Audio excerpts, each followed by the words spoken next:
Hey there. So, everyone tells you the same thing. You want to get rich? Buy real estate. Your parents say it. Your uncle says it at every family dinner. Every guy on the internet standing in front of a rented Lamborghini says it. Land is limited, they say. They're not making more of it. But here's something strange. According to Robert Shiller, the Nobel Prize winning economist who literally built the historical database of house prices, American home prices from 1890 to 2004 grew only about 0.4% per year after inflation. 0.4. Over an entire century, houses barely beat inflation. So, how is real estate supposed to make anyone rich? Is everybody lying? Well, no, because a massive study covering 16 countries and 145 years found housing was the best performing investment in modern history, better than stocks. Both facts are true at the same time. And the moment you understand how, you'll understand how real estate actually makes money, and why most people get it completely wrong. So in this video, how does real estate actually make money? Why does borrowing money make you richer? And when does it quietly destroy you? What do the people selling you courses never mention? Do people really get rich flipping houses? And is Wall Street really buying up all the homes? Let's get started. Section 1. The 5 engines. First, what is a real estate investment? Simple. It's property you own to make money, not to live in. An apartment you rent out, a warehouse, a parking lot, a shopping mall. And what it is not. Your own home is not an investment in the normal sense. It doesn't pay you anything. It takes money from you every month. It's a place to live that might go up in value. Big difference. And buying empty land and waiting isn't investing. That's speculation. No income, only hope. Here's the important part. When you buy a stock, you make money one way. The price goes up. That's it. But real estate pays you 5 different ways at the same time. Let's meet Bob. Bob buys an apartment for $200,000 and rents it out. Engine number 1. Cash flow. Bob's tenants pay him $1,600 a month, but Bob doesn't keep it all. There's property tax, insurance, repairs, management, and empty months when nobody lives there. Investors use the 50% rule. Roughly half the rent disappears into expenses, so Bob keeps about $800 a month, $9,600 a year. Engine number 2. Appreciation. The apartment slowly rises in value, and Bob doesn't have to wait for the market. He can renovate, then raise the rent. That's forced appreciation, and it's how professionals manufacture gains instead of praying for them. Engine number 3, loan paydown. If Bob borrowed to buy this place, his tenant is paying off his mortgage for him. Every month, Bob owns a little more of that building, and he didn't pay for it. Somebody else did. 30 years later, he owns the whole thing outright, funded by strangers. Engine number 4, tax benefits. And this one is genuinely absurd. The government lets Bob deduct something called depreciation. It pretends the building is slowly wearing out over 27.5 years. So every year, Bob writes off about 3.6% of its value as a loss. But the building isn't wearing out. It's going up in value. So on paper, Bob is losing money. In real life, he's collecting rent. And that fake loss can erase the tax on the very real profit. And it gets better. When Bob wants cash, he doesn't sell, because selling triggers tax. He borrows against the building instead. A loan isn't income, so no tax there either. Then Bob dies. His children inherit, and the tax basis resets to today's market value. Decades of gains erased.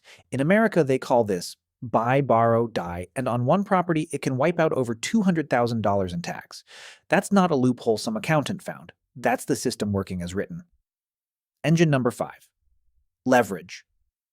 This one isn't income. It's a multiplier for the other 4, and it's so important it gets its own section. Now, remember that Shiller paradox from the beginning? Here's the answer. That study broke housing returns into 2 pieces. Price growth, 1.6% a year. Rental income, 5.5% a year. Together, about 7%. So roughly 80% of the money real estate makes is rent, not price. Everybody stares at the value of their house going up. But that's the small engine. The big engine is the boring monthly payment from a tenant repeated for decades. So that's how the money is made. But your next question is, why does everyone borrow so much money to do it? Let's find out in the next section. Section 2. The magic and the trap of leverage. Leverage is just a fancy word for using the bank's money. And real estate is the only asset where a bank will happily hand you $4 for every one you put in. Try calling your bank and asking for $160,000 to buy stocks. Let me know how that goes. Here's why it matters. Two people, Bob and John. Bob pays cash $200,000 for the apartment. It goes up 5%, so it's now worth $210,000. Bob made $10,000 on $200,000. A 5% return. John puts down 20%, $40,000, and borrows the rest.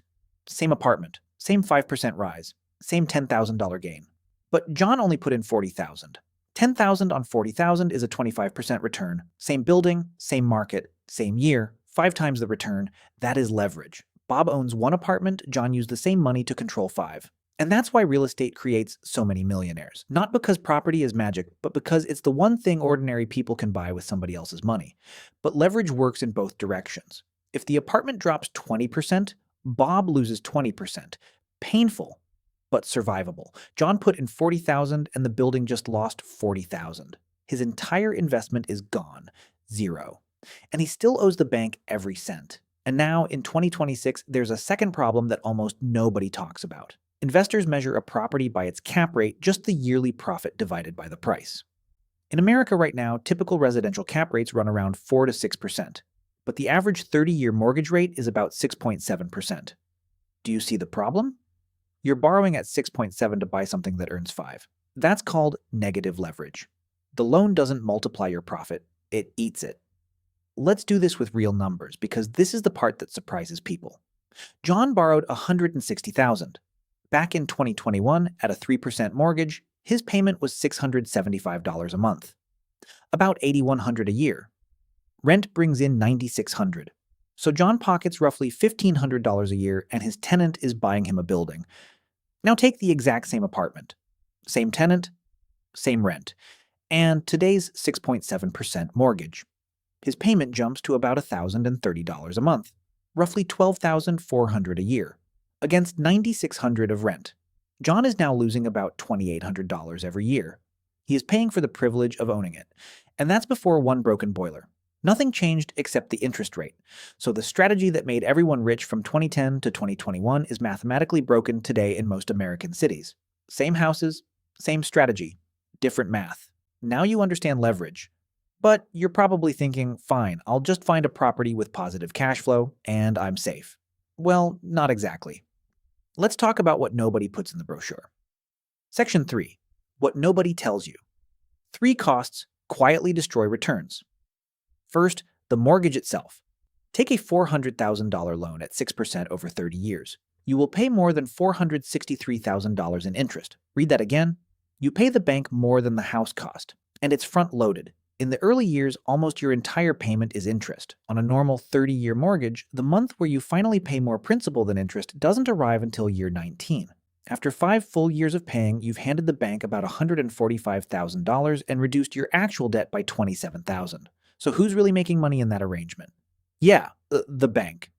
Second, transaction costs. Buying costs 2 to 5%, selling costs another 5 to 6% in commissions. Across developed countries, the round trip runs about 7.7% of the property value. So the property has to rise almost 8% before you break even on paperwork alone. Selling a stock costs 1 click. Third, maintenance. Budget 1 to 4% of the property value every year. Roofs, plumbing, heating, and the tenant who somehow broke a wall. Zillow estimates hidden ownership costs run around $16,000 a year and over $21,000 in New York or San Francisco. There's a beautifully simple test for this. The 5% rule. Take the property value, multiply by 5%, divide by 12. That's what ownership really costs you each month in money you never get back. For a $500,000 home, about $2,080. If you can rent the same place for less, renting wins. Screenshot that one. Now, some of you are thinking, fine, I don't want tenants, I'll just flip houses like on TV. Great. Let's check the numbers. In 2025, the average American house flip made a gross profit of about $66,000, a 25.5% return, the lowest since 2007. Sounds decent, right? Here's the trick, and it's the reason those shows exist. Gross means sale price, minus purchase price, minus renovation. It ignores financing, holding costs, insurance, and selling fees, which routinely add $30,000 or more. Actual net profit usually lands between $15,000 and $50,000 after months of work and enormous risk, and it's wildly local. In early 2026, flippers in Pittsburgh made 85%. In Austin, Texas, 2%. Same country, same 3 months. So we know how the money is made and how it disappears. But can this go wrong for an entire country? Oh, yes. Let's look at real examples. Section 4. Real life examples. Number 1. Japan, 1989. After the Plaza Accord in 1985, the yen shot up, exports suffered, and the Bank of Japan cut interest rates to almost nothing. Cheap money flooded in. Banks lent aggressively, using land as collateral, because everyone knew one thing for certain. Land in Japan never goes down. Prices went insane. At the peak, the land under the Imperial Palace in Tokyo, about 1 square kilometer, was worth more than all the real estate in California. All of Japan's property was worth 4 times all of America's, and Japan is roughly the size of California. Then, in 1989, the Bank of Japan raised rates to stop the madness. It worked, a little too well. Lending froze, prices stalled, then collapsed. Between 1991 and 2002, urban land prices fell about 70%. Families were trapped with mortgages bigger than their homes, banks were buried in bad loans. Japan called it the lost decade. Honestly, it lasted 2. Number 2. China, 2020 to today. For years, Chinese developers borrowed enormous sums to build apartments people bought as investments, not homes. In 2020, the government said enough and introduced the 3 red lines, hard caps on developer borrowing, a deliberate deflation of the bubble. Evergrande fell first, defaulting in 2021 with over $300 billion in liabilities. That's roughly 1.8% of China's entire economy. A Hong Kong court ordered its liquidation in January 2024. More than 50 developers followed. The result? Ghost cities. Entire districts of empty, unfinished towers.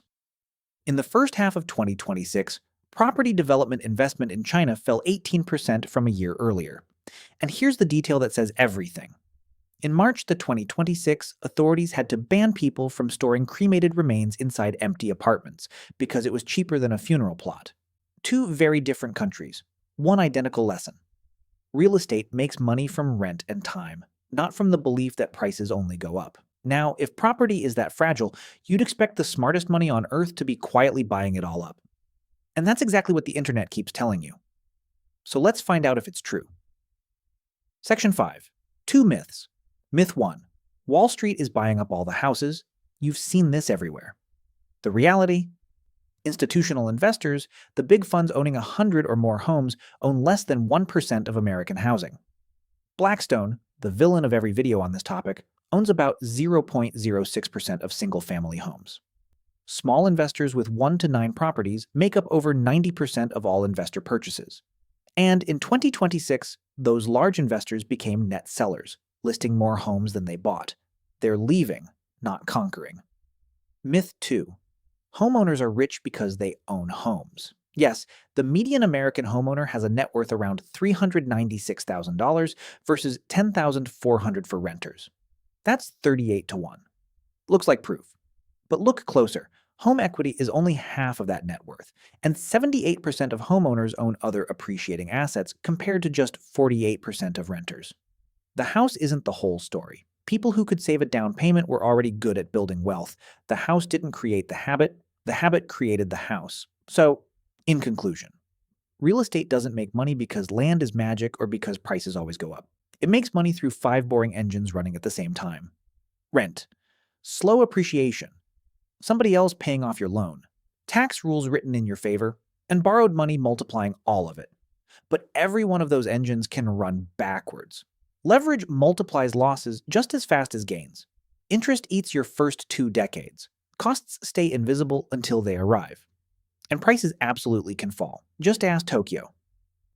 So here's the real answer. Real estate doesn't make you rich on the day you sell. It makes you rich every month that somebody else pays you rent for a very long time. It's not a get-rich-quick asset.